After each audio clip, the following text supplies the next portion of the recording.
4 games into the regular season. Should I hit the panic button? Well, I would if I knew where the panic button was, but I'd rather have you hit that subscribe button instead.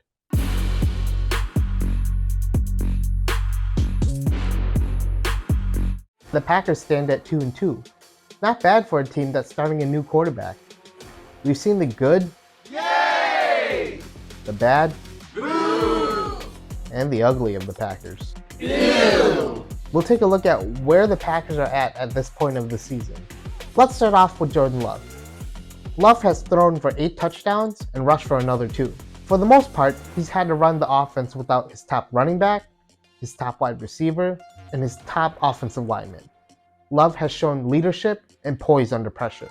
And speaking of wide receivers, how about those 2 rookie wide receivers, Dontavian Wicks and Jaden Reed? They've done exceptionally well as they had to fill bigger roles without Christian Watson in the lineup. Both Wicks and Reed scored their first touchdown in Week 2 against the Falcons. If both continue to develop, look out. Along with Christian Watson, they make for a dangerous group of wide receivers.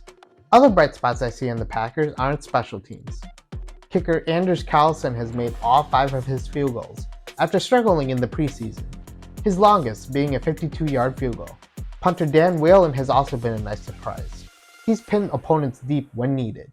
And now we tune in to the baddest, ugliest portion of this video. The bad and the ugly of the 2023 Green Bay Packers.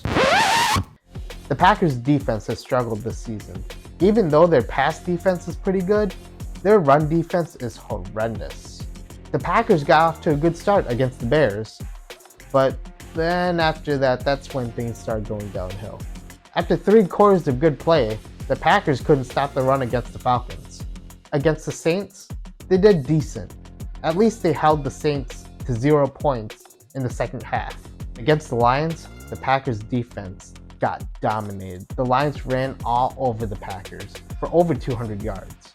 And speaking of bad and ugly, let's talk about the Packers' offensive line. And I'm not talking about their looks. The Packers' offensive line has been without David Bakhtiari since Week 1, and they've been underperforming. And I know the Packers' run blocking has been horrendous, but when you have Aaron Jones in the backfield, feed him the ball. Anything can happen with this guy. So, should we press the panic button on the Packers after 4 games? Short answer, no. This team is young.